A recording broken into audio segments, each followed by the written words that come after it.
All right, thanks for staying with us. It's time to look at the headlines across Nigerian newspapers this morning. And I'll begin with the Punch newspaper.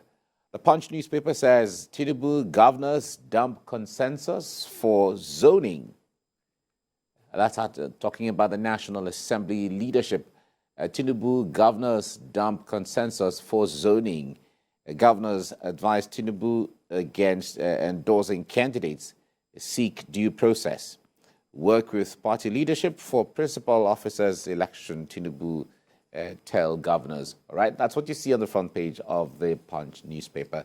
News Direct is next. News Direct says, unite, work in line with party position, Tinubu tells APC governors. Still talking about the 10th National Assembly. Unite, work in line with party position. All right, that's what News Direct newspaper has. Daily Trust is next. Daily Trust is saying that Tinubu settles for Akpabio Barau as Senate President, a deputy. Okay, that's what you see on the front page of the Daily Trust. To convey decision to the National Working Committee, other contenders, right? And meets APC governors, says, let's work together. National Assembly leadership. North can't be second fiddle, former governor saying this. And consultation ongoing for Speaker, Deputy Speaker. Okay?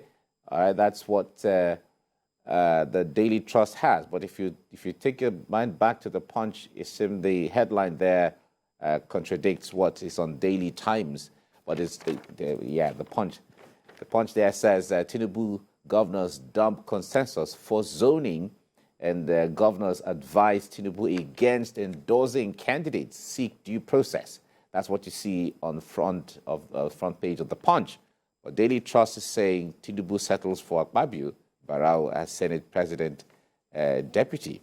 Okay, just headlines there. We'll wait to see how it turns out. Which one is the facts there? Now, the Nation newspaper is next. The Nation newspaper says, why Tinubu flawed Atiku Obi by President Buhari. Right? Why Tinubu flawed Atiku Obi by President Buhari. President-elect urges governors to back party on National Assembly top positions. Right? President-elect urges governors to back party on National Assembly positions. That's what the Nation newspaper has there. The First News is next, and is saying why Atiku Obi lost the 2023 presidential poll. Buhari is saying this, and he says that overconfidence, complacency, bad tactics responsible for their defeat. All right, it's explaining itself in there. You could grab a copy to get even details of other things that he said. It's all on the First News newspaper. Leadership is next. Leadership says no going back on fuel subsidy removal. Federal government declares. No going back on fuel subsidy removal. Federal government declares. Says no subsidy beyond June. To consult with Tinubu's team. Hasty removal will bring more hardship to Nigerians. Marketers and analysts are saying this. Hasty removal will bring more hardship to Nigerians. That's what the Leadership newspaper has. Okay?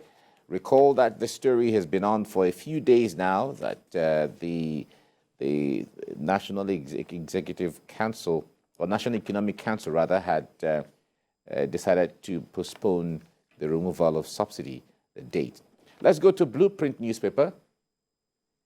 Blueprint says, amid funding security concerns, court stops moves to postpone 2023 housing and population census. All right, court stops moves to postpone 2023 housing and population census.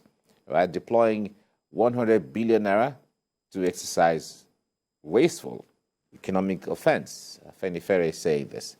All right, says citizen distraught by recent elections, security challenges.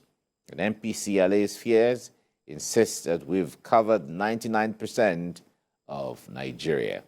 Okay. Okay, deploying 100 billion naira to exercise wasteful and economic offense. Afenifere is saying that. Okay, that's what you see on the front page of the Blueprint. Business Day is next.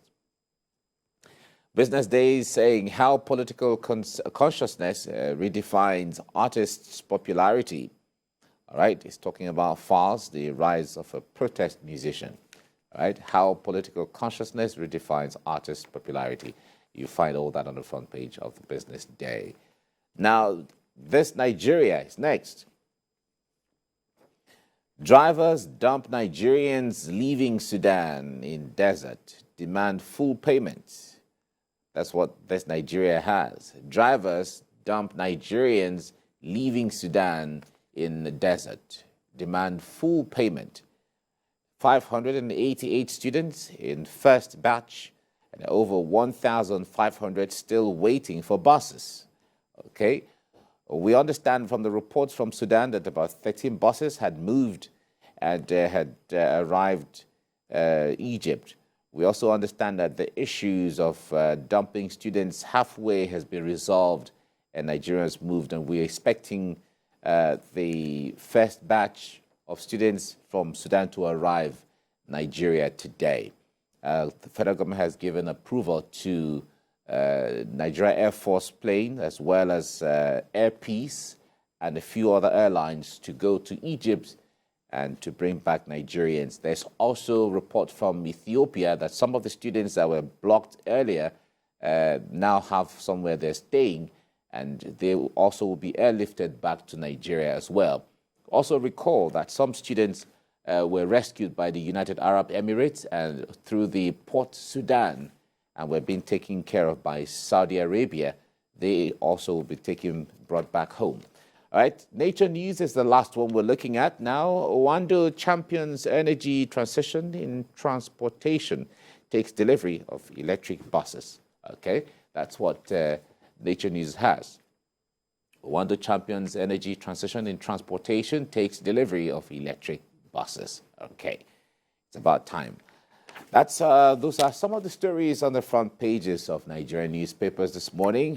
You could grab a copy and have more details and have information regarding what's going on.